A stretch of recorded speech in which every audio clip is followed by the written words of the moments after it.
Bravo başlıyor ki. Ay yap.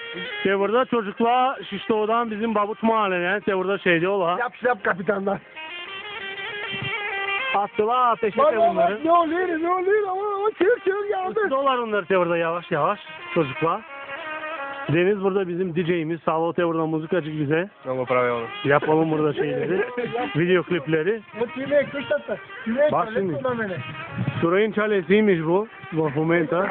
Viva. Silencio por favor. Sonra Suray nešto. Това е било игрището за голф. Моля ви се, гледайте хубаво. Това е игрището за голф. Тук играем голф. Събота неделя geldi mi biralarla telimse. Da. И така нататък. Göz ne yapacağız? Басейн. И това са вас, ако не знаете. Да. Басейна там отстрани. Сураин басейни те върда салджикам лятно време по 2 лева ще взема на човек на глава, като змея. Да. И такива работи. Друго Сурай нещо реклама още. Ме чакам да ми докарат 2 тона въглища. Въглища чака Сурай да му карат от топливо 2 тона. Да.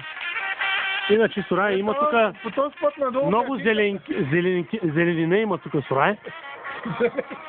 Аз му казахме тук тъй да вземе овцата предварително. Има да пасе тук 2 седмици, да му прави двора таман да го изчисти и после ние ще изчистим агнето. Обаче... Добре, тумбаджини, добре. Ай, тумбаджини, добре. Да. Bir ton pirinç aldım. Bir ton pirinç almış. Bak Deniz de burada ne yapıyorsun bu Deniz be? To vятър има вече въдяна. Bunları şişkollara yollamayın işte pusuvat. Çağır живот да знаеш. Daha diyecekler bu kızardan.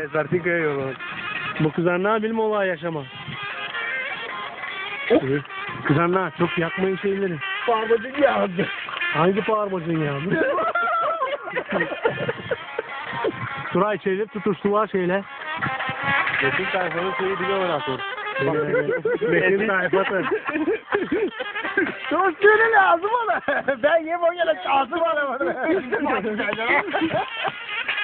Para mı? Toma sana para. Ya da para vereceğim ama. Çocuklar şişireceğim ona.